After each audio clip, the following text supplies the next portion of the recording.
Evangelios son buenas nuevas, buenas noticias. ¿Cuáles son las buenas noticias? Las buenas noticias no es de que Perú ganó o perdió el mundial. Esas no son las buenas noticias. Las buenas noticias no es de que Cristian me va a invitar chifa en esta hora de la hora del almuerzo. Esas no son, por si acaso les digo a todos los que se apuntan con él, les digo invitado. Bueno, fuera de bromas, las buenas noticias que la Biblia nos enseña y que nos menciona es de que el Señor nos perdonó. ¿Cuántos están contentos que el Señor nos perdonó? La Biblia dice que merecíamos la muerte eterna. La Biblia dice que estábamos condenados, que estábamos muertos en nuestros delitos y pecados. Y como consecuencia de nuestros pecados, merecíamos la muerte eterna. Dios, como juez justo, hizo la sentencia y decretó sentencia para nosotros. Y esa sentencia dijo, eres condenado, no tienes posibilidad de salvación, producto de tus pecados. Y acá consisten las buenas noticias, en que Cristo murió por nosotros. ¿Cuántos están contentos? En vez de que nosotros seamos sentenciados, ¿no? El Padre sentenció a su propio Hijo Jesucristo para que sufra una muerte horrenda en la cruz y lleve nuestros pecados. Nosotros que estábamos condenados, vacíos, separados de Dios, sin propósito, sin rumbo, llenos de soledad, de angustia, de problemas, el Señor vino a nosotros. Amén. ¿Cuántos están contentos? ¿Sí? El Señor vino a nosotros, nos rescató. De ahí, de esa condenación, nos levantó, nos trasladó, dice la palabra, al reino de su amado Hijo. Nos dio esa vida eterna. Y quitó nuestra vida que no tenía propósito, no tenía sentido, no tenía rumbo. Y el Señor nos dio ese propósito, nos dio vida eterna, le dio sentido a nuestra vida, llenó nuestra vida luego de gozo, de amor, de paz, del fruto del Espíritu Santo. Esa certeza, esa seguridad que estaremos siempre con el Señor por la eternidad. Eso es el Evangelio. Esas son las buenas noticias de salvación. En algunos lugares, lamentablemente, que cuando se habla de las buenas noticias, se habla solamente de lo temporal. Ven a Cristo para que seas sano. Ven a Cristo para que el Señor te restaure. Ven a Cristo para que Dios te dé dinero. Ven a Cristo. Todo remitiéndose a lo temporal. Y si bien es cierto, existe y creemos que Dios también hace eso, pero el Evangelio viene a hacer otra cosa que ser salvos de la condenación que estaba sobre nosotros y que no teníamos respuesta alguna. Entonces el Señor nos rescató y nos dio vida eterna, pero la vida eterna, mejor dicho, las buenas noticias no son aquellas que muchas veces se enseñan de que ven a Cristo para que seas sano, ven a Cristo para que seas próspero, ven a Cristo para que el Señor encuentres esposo o encuentres esposa y solucione tus problemas y tengas una vida llena de bendiciones. O sea, si bien es cierto, son añadiduras que el Señor puede traer, pero ese no es el objetivo, ese no es lo central. Lo central del Evangelio es que el Señor nos ha salvado. Amén, nos ha rescatado del infierno y nos ha dado la vida eterna. Eso es lo central, hermanos, del Evangelio y por lo que nosotros necesitamos predicar también a las personas. La semana pasada estábamos viendo, continuando con esta serie, acerca de la importancia de esto y cómo el Señor nos escogió a nosotros. Y vamos a ver algunos versículos y algunos conceptos que vamos a repasar. 1 Corintios 1:23, el apóstol Pablo dice, pero nosotros predicamos a Cristo crucificado. 1 Corintios 1:23. O sea, Pablo le estaba diciendo ahí a las personas lo central en qué consiste el Evangelio. Porque como estábamos viendo, ustedes recordarán, pues los judíos enseñaban las leyes, los judíos enseñaban lo que es los ritos y todas esas cosas, pero eso no trae salvación, ni traía salvación. Por otro lado, los griegos o los gentiles enseñaban acerca de la sabiduría, enseñaban acerca de toda la oratoria. Y ellos con sus palabras, trataban de impresionar a las personas. Pero tampoco eso traía la salvación según la palabra de Dios. La ley judía, con todos sus ritos, con todas sus leyes, no traía salvación. Ellos decían que sí. Por otro lado, la sabiduría, la elocuencia de los griegos tampoco traía salvación. Y Pablo por eso dice, nosotros predicamos a Cristo. Nada más. No nos desviamos ni a la derecha, no nos desviamos ni a la izquierda. Nosotros predicamos a Cristo crucificado. El mensaje de la cruz no es acerca de satisfacer tus necesidades en esta tierra. No se trata de que venga Jesús para que seas feliz y próspero y sano. El mensaje de la cruz es un mensaje que dice que somos rescatados de la condenación. Que para eso vino Cristo, para rescatarnos y darnos la vida eterna. Ese es el mensaje y eso es lo que predicaba Pablo en todas sus epístolas y a todas las iglesias a donde él iba. Y continuando con un resumen de lo que vivimos la semana pasada, en 1 Corintios 1, del 26 al 29, dice lo siguiente: pues mirad, hermanos, vuestra vocación, que no sois muchos sabios según la carne, ni muchos poderosos, ni muchos nobles, sino que lo necio del mundo escogió Dios, ahí está, para avergonzar a los sabios. Y lo débil del mundo escogió Dios para avergonzar a lo fuerte. Y lo vil del mundo y lo menospreciado escogió Dios, y lo que no es para deshacer lo que es. Versículo 29, a fin de que nadie se jacte en su presencia. Y como estábamos viendo, ¿verdad? Haciendo un resumen y una recapitulación de lo que hemos enseñado, dice la palabra, no hay muchos sabios. Sabios viene del griego, sofos, no hay muchos intelectuales. También dice, no hay muchos poderosos, del griego dunatos. No hay muchos que ejercen el poder. Sigue diciendo el apóstol Pablo, no hay muchos nobles, del griego eugenes. No hay muchos de la nobleza, de la aristocracia. O sea, Dios no escogió, dice, no hay muchas personas sabias, elocuentes, con retórica, no hay muchas personas poderosas, influyentes, no hay muchas personas aristocráticas con grandes apellidos, no hay nada de eso, o no hay mucho de eso. Y en el versículo 27 dice, sino que lo necio del mundo escogió Dios. La palabra necio significa tontos, los no intelectuales, los mentalmente inertes, y aún dice, los descerebrados. No, pareciera broma, pero en el original esto es lo que significa, según la Biblia y según el apóstol Pablo, lo necio del mundo escogió Dios. Luego dice, lo débil del mundo escogió Dios. Débil del griego astenes, sin fuerza, sin poder, frágil, dice, para avergonzar a los sabios. Y aún el versículo 28 se pone más fuerte, dice el versículo 28, y lo vil del mundo y lo menospreciado escogió Dios, y lo que no es para deshacer lo que es. Él ha elegido lo vil, del griego ágenes, indigno, infame, innoble, sin familia, personas sin nombre o reputación. O sea, Dios nos ha escogido a nosotros con esas características. Dios escogió lo vil, o sea, los tontos, los débiles, personas sin nacimiento, sin ninguna importancia. Sigue diciendo el versículo 28, lo menospreciado, del griego exouteneo, el rechazado, desechado, considerado como nada, aquellos que fueron y continúan siendo nada. Y el versículo 28 sigue diciendo lo que no es, meousa, los inexistentes. O sea, imagínate en la perspectiva de Dios, a quién escogió Dios y cómo considera el Señor a nosotros. ¿Y por qué enseñamos esto, hermano? Porque, por ejemplo, en el primer siglo, ser alguien importante era muy valioso. La gente se esforzaba por ser considerado como alguien importante. Y creo que hasta el día de hoy, ¿verdad?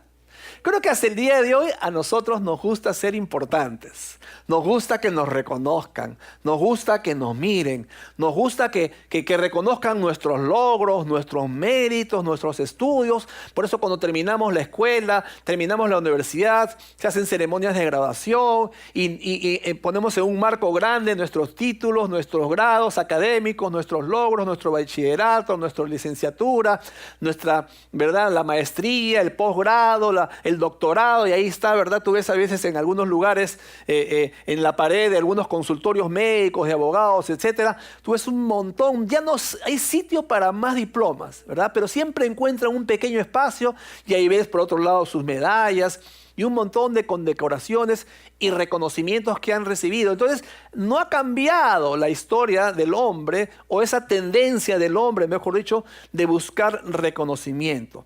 Pero ¿saben qué, hermanos? El Señor dice, lo haré de otra manera.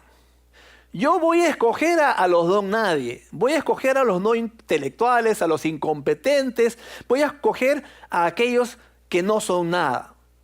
Pero el Evangelio, hermano, o sea, el Evangelio es quitado de los seres humanos que se creen sabios, poderosos, intelectuales, competentes, influyentes, y es dado a los don nadie. ¿Sabes para qué? Versículo 29 dice lo siguiente, a fin de que nadie se jacte en su presencia. Dios hace a propósito esto, ¿para qué? Para que el avance del evangelio no sea acreditado a ninguna persona. Ninguno va a poder llevarse el crédito por el avance del evangelio. Para que solamente el Señor se lleve la gloria. Amén. Y solamente Él tiene que llevarse la gloria. Entonces el Señor adrede escogió a este tipo de personas. Mira a la persona a tu lado y dile, Dios te escogió a ti. Dile, Dios te escogió. Ahora, el segundo capítulo del libro de, perdón, el segundo libro de Corintios, segundo de Corintios, el capítulo 4, empieza a profundizar el tema. Y en esta mañana, entrando ya de lleno en la enseñanza, de pronto voy a pisar un poquito de callos. De repente esta enseñanza no te va a levantar mucho la autoestima. Pero mi intención no es de que salgas decaído, deprimido, sino mi intención en esta mañana es que veamos el contraste de lo que nosotros somos según nuestro propio criterio y cómo Dios nos ve y lo que el Señor ha hecho en nosotros y qué cosa es el evangelio. Van a entender en unos minutos. Mira, 2 Corintios 4:7 dice, pero tenemos este tesoro en vasos de barro, para que la excelencia del poder sea de Dios y no de nosotros. Y quiero ver esta pequeña palabra allí, barro. Barro del griego ostrinakos. La Biblia dice que somos vasijas de barro, somos arcilla cocida, somos de un aspecto feo, frágil, sin refinar, una vajilla reemplazable y sin valor. Mira el contraste, dice, tenemos este tesoro. ¿Cuál es el tesoro al cual el apóstol Pablo se refiere? El evangelio. El precioso evangelio de Jesucristo, la perla de gran precio que habla la palabra de Dios, ese mensaje poderoso que transforma la vida de las personas, el evangelio por el cual Jesús vino a predicarlo y por el cual él murió por decir a las personas lo que Dios había enviado para que diga, ese precioso evangelio según la palabra está en vasijas de barro. Cuando leemos las epístolas y por la historia y algunos eruditos bíblicos, se menciona y se enseña de que la apariencia de Pablo no era muy atractiva que digamos, y su discurso era absolutamente rudimentario y común. Aún algunos eruditos piensan que Pablo sufría de algún problema ocular en su vista. Recuerdan cuando vino en el camino a Damasco, se le presentó una gran luz a Pablo, recuerdan en ese momento Saulo, y dice la Biblia que quedó ciego. Pareciera que después de eso no quedó muy bien de la vista, que digamos, y algunos expertos dicen que le supuraba algo de los ojos, lo cual no causaba de un gran aspecto o de un aspecto muy interesante a las demás personas. O sea, pues él no habría tenido el aspecto que debes tener hoy el empresario moderno, el conferencista internacional, ¿cierto? Bien vestido, bien puesto y todo lo demás, y que uno de repente admiraría. Pablo era todo lo contrario. Entonces yo quiero hablar un poquito del uso que le daban a las vasijas de barro en los tiempos en que el apóstol Pablo escribió esto. Hay un teólogo católico de los años 1500 por ahí, en la época de Lutero, llamado Tomás Moro, en inglés Thomas More.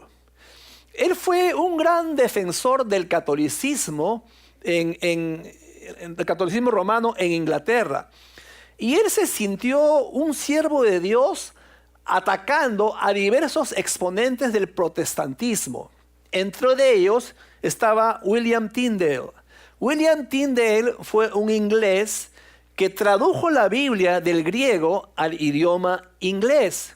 Y Tomás Moro quería hacer todo lo posible para destruir el trabajo de William Tyndale. Y se lo puso a tal extremo, a tal punto de que él fue uno de los que conllevó a que a William Tyndale lo condenaran como hereje y muriera en la hoguera. Pero Tomás Moro, o Thomas More en inglés, no solamente atacó a William Tyndale, llevándolo inclusive a la hoguera, sino también atacando a Martín Lutero. ¿Y sabes cómo se expresó Tomás Moro de Martín Lutero? Lo llamó basenica. ¿Sabes lo que significa eso? Bacín, chata, no sé qué otros sinónimos hayan. Eso es lo que significa basinica, ¿verdad?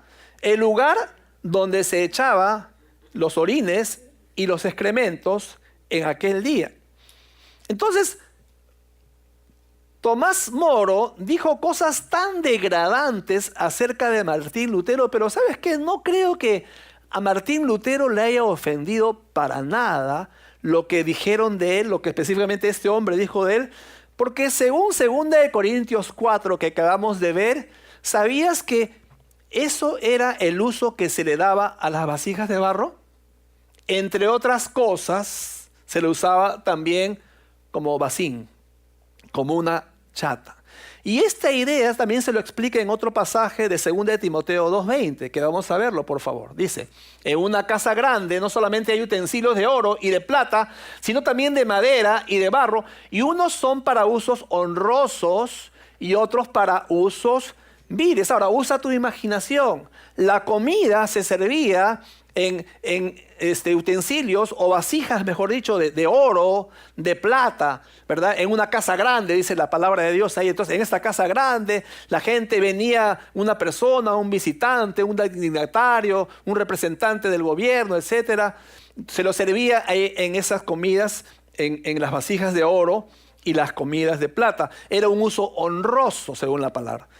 Pero también habían otras vasijas que se usaban y eran usadas ¿para qué? Para poner el resultado luego de la comida, luego de la digestión. Esas vasijas se usaban para eso que estás pensando. Esas vasijas eran para un uso deshonroso, un uso vil. Y para eso se usaban las vasijas de barro. También se usaba muchas veces para poner la basura allí, entre otras cosas. O sea, nuevamente el contraste. El precioso mensaje del Evangelio, Pablo dice, este gran, inconmensurable tesoro que no tiene precio, lo más hermoso para la vida de una persona, está contenido en un bacín, en una chata. Imagínense el contraste y de pronto tú te pones a pensar, pero pastor, ¿por qué es tan duro? Ok, les dije, no iba a levantar tu autoestima de repente en esta mañana, pero estamos explicando la palabra y viendo cuál era el contexto y para qué se usaban estas cosas en la antigüedad. Así es cuán bajo se nos describe, hermano querido. Por eso no te creas la última Coca-Cola del desierto. ¿Amén? No te creas la última chupada del mango. Y miren lo que más dice. Interesante, ¿ah? Estuve estudiando y miren lo que encontré. Ninguno de los primeros predicadores entre los apóstoles era alguien importante. Todos eran ordinarios. Ni un sacerdote, ni un rabino, ni un escriba, ni un fariseo, ni un saduceo, ni un líder de la sinagoga, ningún intelectual, ningún sabio. No había ninguno que tenía algún título o credencial de haber estudiado algo. La mitad de ellos eran pescadores, el resto de ellos trabajó con sus manos. Uno era terrorista, que andaba con un pequeño cuchillo tratando de ajusticiar a los romanos. Era Simón el Celote, ¿verdad? Uno era cobrador de impuestos, luego estaba Judas el traidor. ¿Qué tal familia? ¿Cierto? ¿Qué tal familia de la que se rodeó el Señor? Escogió personas sin ninguna influencia. No hay ninguno de los grandes intelectuales de Egipto, ni de Grecia, de Roma o Israel. La biblioteca más grande estaba en Alejandría. Los filósofos más distinguidos estaban en Atenas. Los poderosos estaban en Roma. Los eruditos bíblicos estaban en Jerusalén. Interesante, ¿no? Dios deja de lado la gente importante, todos los grandes eruditos, todos, para predicar el evangelio y para encargar su mensaje en vasijas de barro, en bacines, en chatas. Qué fuerte, ¿verdad?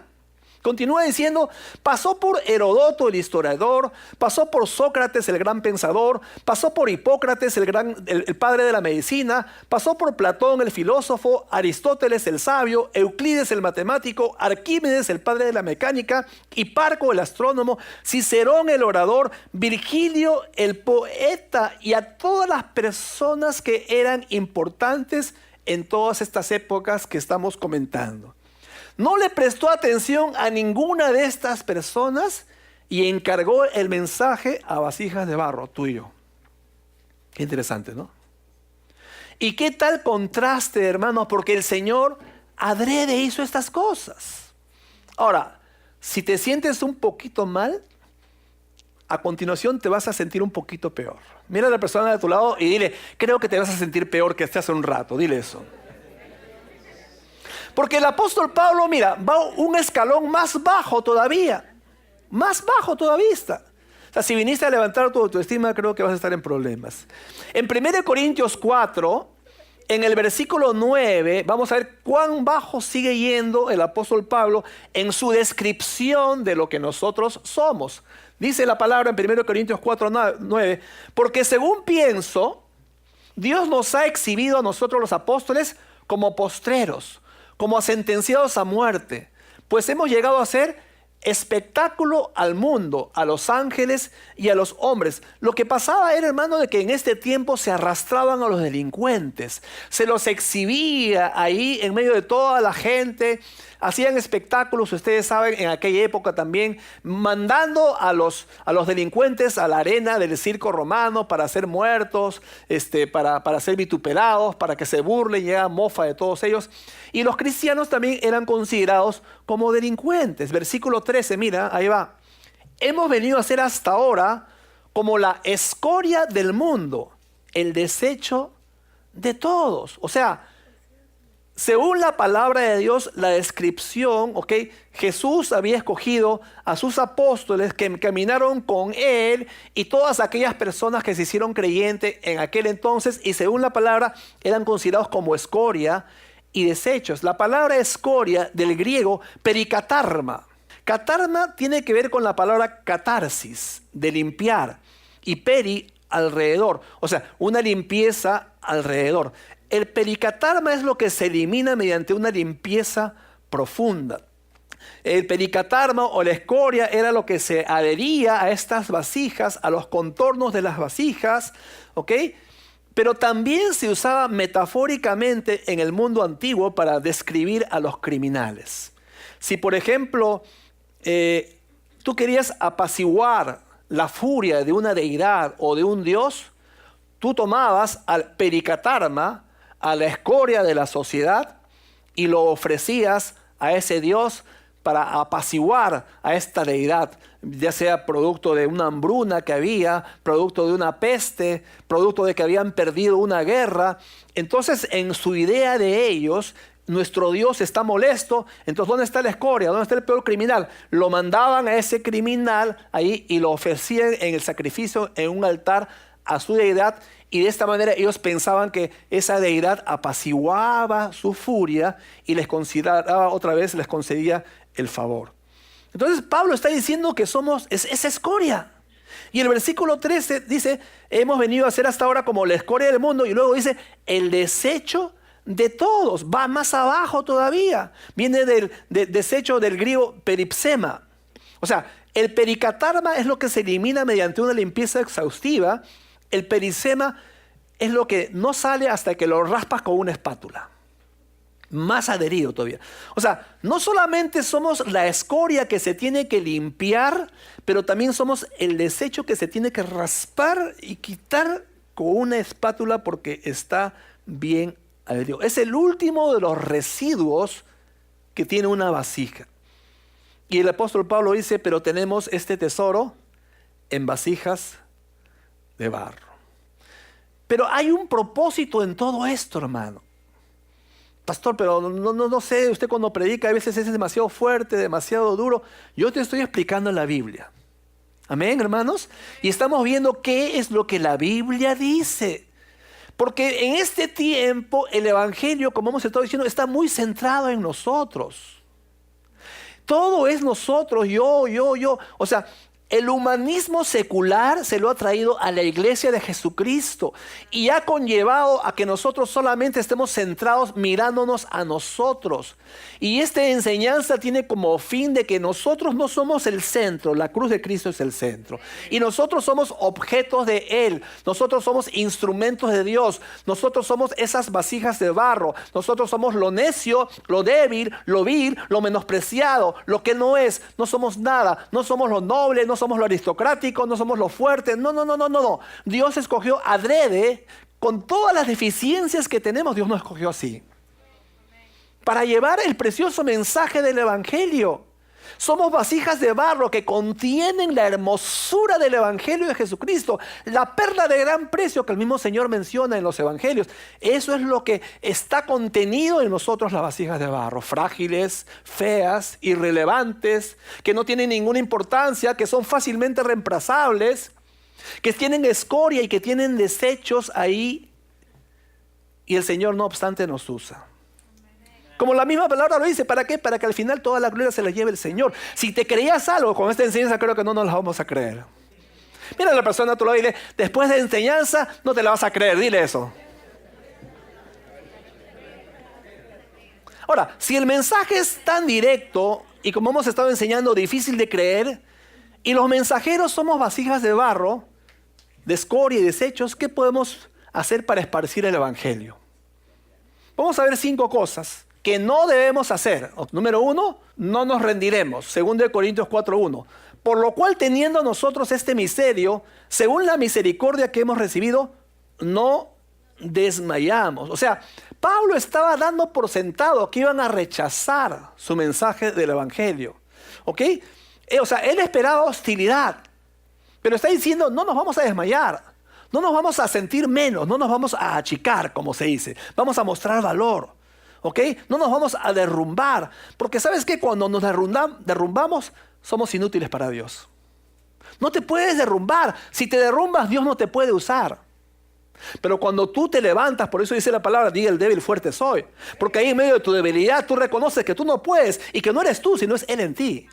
Y cuando Él hace su obra en ti, entonces tú, ese débil, Dios te fortalece y te da palabra y la gente te mira y cómo puedes hablar. Los apóstoles, dice la palabra, eran gente del vulgo, sin cultura y cómo impresionaban a todos alrededor en aquel entonces. ¿Por qué? Porque no eran ellos, era Él hablando a través de ellos. Y eso es lo que nosotros necesitamos entender.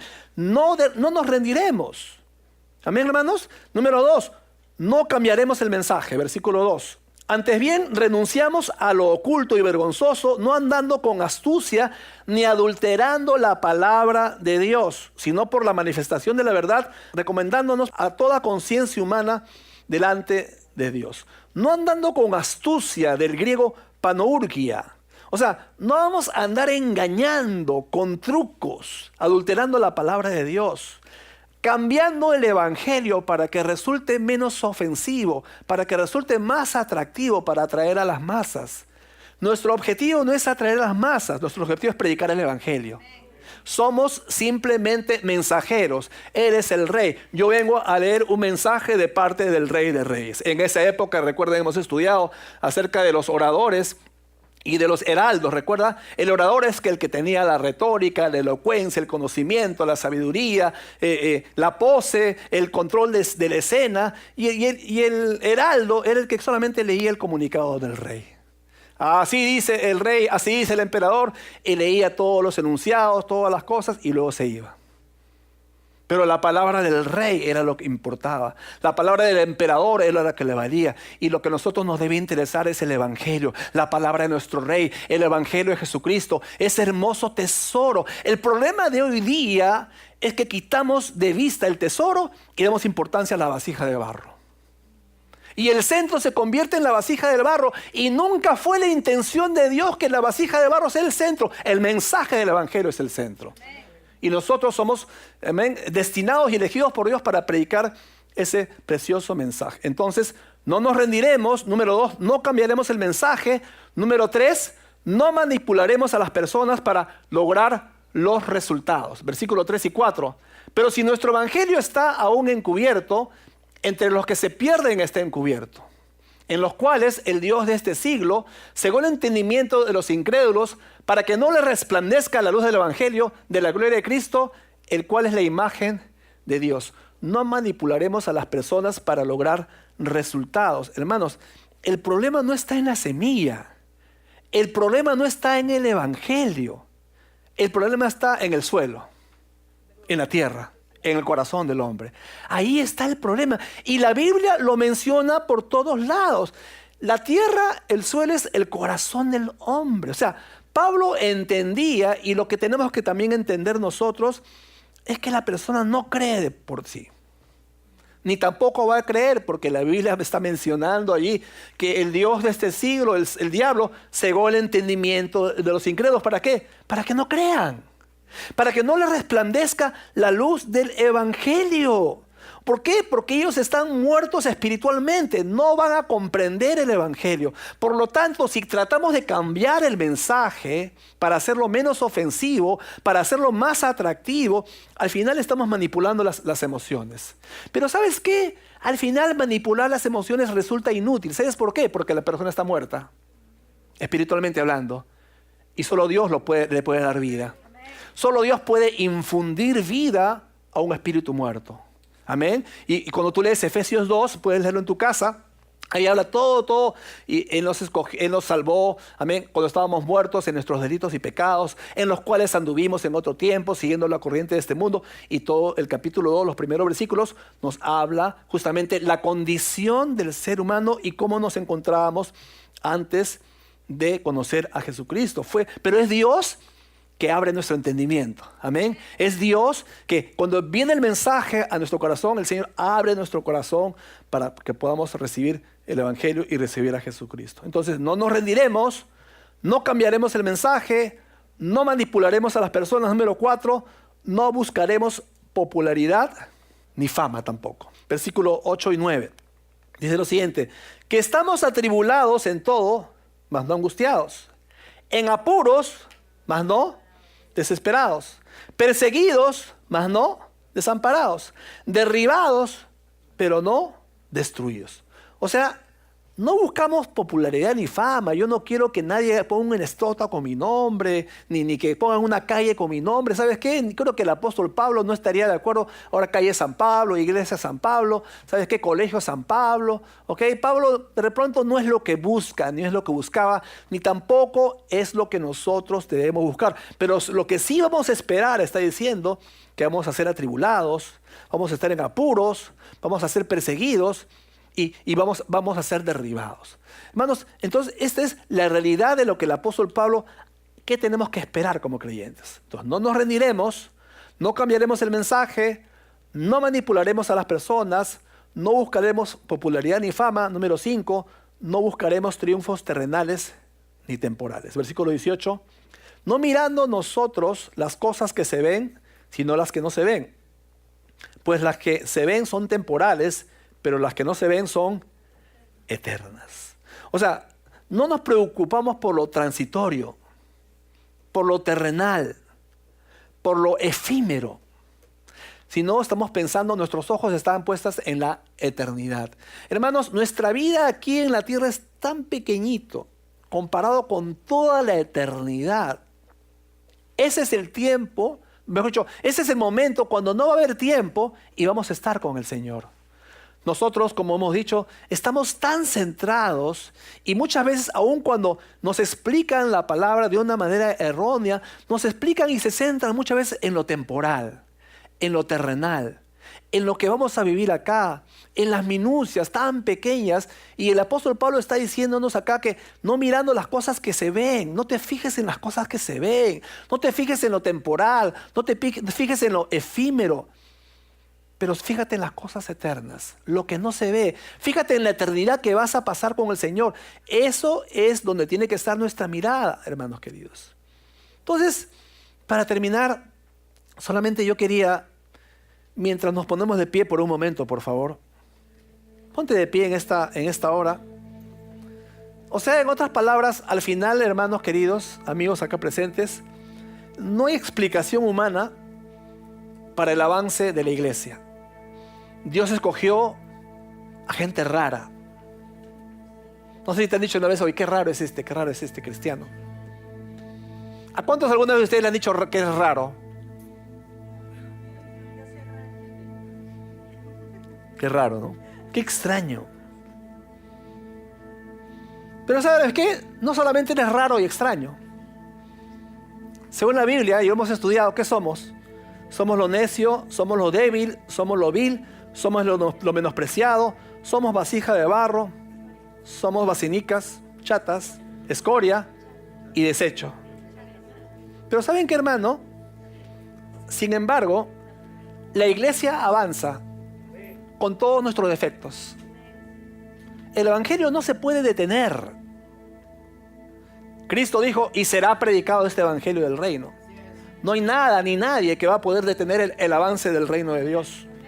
Todas aquellas personas que se opusieron al Señor, que se opusieron al evangelio, que se opusieron a la Biblia, que se opusieron a los grandes exponentes del evangelio a lo largo de la historia, todos los opositores murieron de manera cruel. Los enunciados, los postulados, las creencias, las filosofías grandes que esta gente comentaba han pasado desapercibidas. Sin embargo, el evangelio sigue creciendo. O sea, ¿cuál es la explicación del avance del evangelio?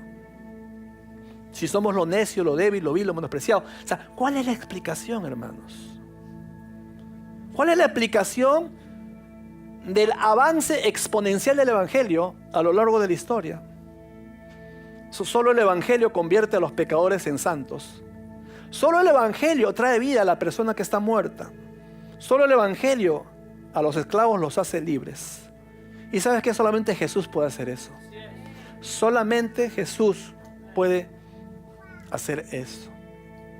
Si pudiéramos llenar un bus con gente famosa, con gente popular, con los grandes políticos de nuestra nación, con los grandes personajes de la media, de los programas de televisión, con los hombres y mujeres de la farándula, con los grandes deportistas, imagínate ellos, y llenamos un bus completo y los traemos a la gente, a la puerta de la iglesia.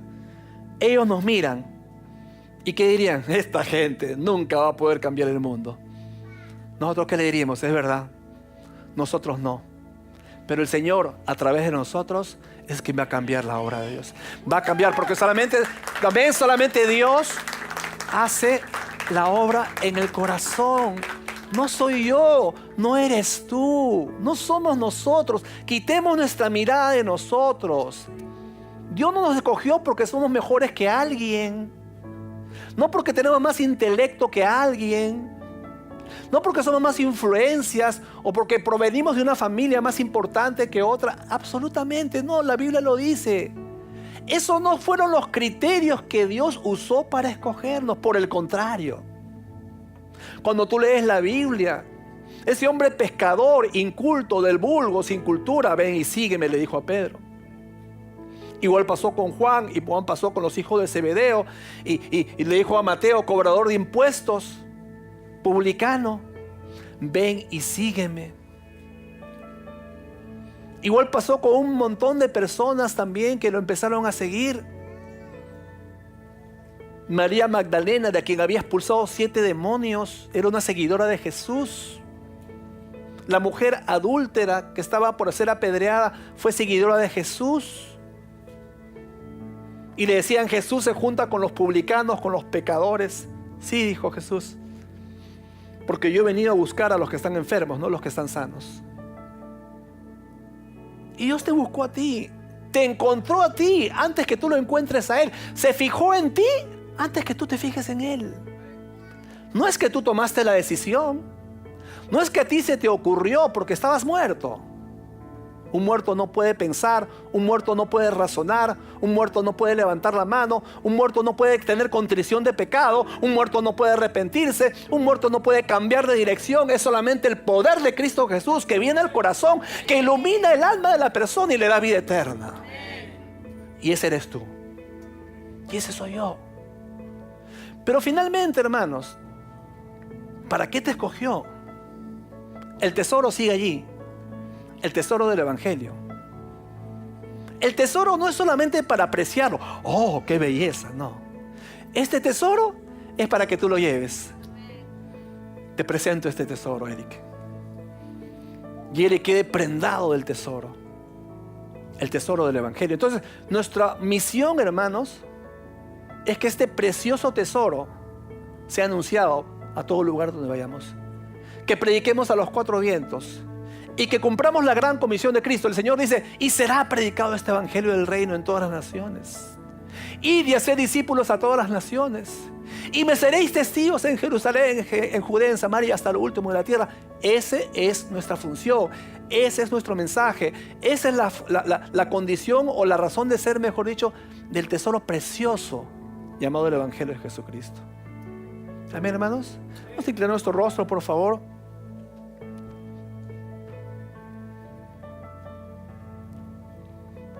Y esta mañana, solamente para terminar, de repente el enemigo te ha estado engañando en este tiempo, haciéndote centrar en tus problemas, en tus adversidades, haciendo que te fijes solamente en lo que te está pasando a ti. Déjame decirte, si este eres tú, y si sigues pensando de esa manera, podrá pasar una semana, un mes, un año, 5 años, 10 años, y seguirás en lo mismo. ¿Sabes hasta cuándo? Hasta que tú te des cuenta de que no eres tú, de que tú no eres el centro. Yo no soy el centro, no somos el centro. El Señor es el centro.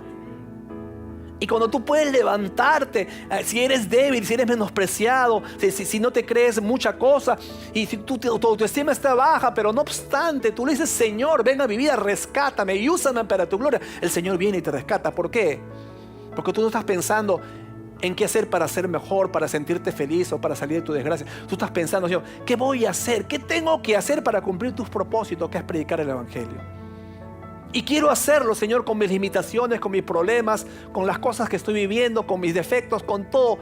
Quiero ser usado para ti, Señor. Quiero ser usado por ti. Quiero hacer engrandecer tu obra. Quiero hacer engrandecer tu reino. Es atractivo el Evangelio. El tesoro es lo más hermoso que existe. El Evangelio es lo más hermoso que cualquier ser humano pueda recibir. Y tú estás llamado a comunicar este precioso Evangelio, este precioso tesoro contenido en nosotros, vasijas de barro. El Señor pudo haberlo hecho de otra forma de repente, pero Él determinó que esta fuera la forma de hacerlo. No hay otra forma, hermanos.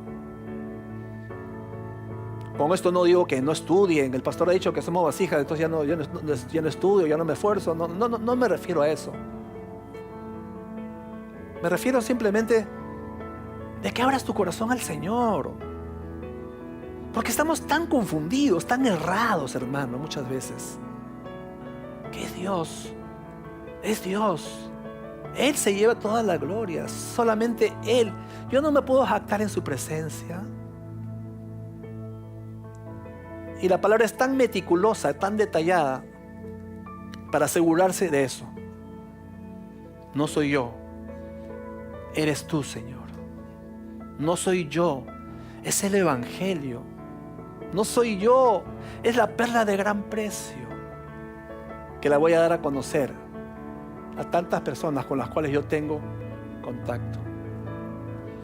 Si igual te sientes mal por lo que has pasado en esta semana, en este mes, si igual tienes inseguridades, déjame decirte lo que Dios dice de ti. ¿Qué es lo que la palabra dice de ti y de mí, que somos sus hijos, que Él nos escogió antes de la fundación del mundo, que Él nos predestinó para su gloria? El Señor dice: no temas porque yo te ayudo, yo te sostengo de tu mano derecha, te levanto, y si estás cansado vas a recuperar fuerza como las águilas. Y te escogí desde antes del vientre de tu madre. Y me fijé en ti y te puse nombre y te dije: mío eres tú, mía eres tú. Cuando pases por el fuego no te quemarás. Y si pasas por los ríos no te anegarán los ríos. Porque yo soy Jehová, quien te sostiene, quien te saca y quien te guía en todo momento. Y te da dirección y te da el rumbo. Y te marca el derrotero por el cual debes andar. Ese es el Dios al cual servimos y por el cual vivimos. Padre amado, en esta mañana te bendecimos, te alabamos, te damos gracias, Señor, porque tu palabra siempre nos enseña, siempre nos habla, siempre nos exhorta, Señor. En esta hora te pido en el nombre de Jesús, Señor, que tú mires los corazones de mis hermanos, Señor, y que ese corazón sea rendido a ti, Señor, a tus propósitos. Que ese corazón sea rendido a ti, Señor, solamente a ti.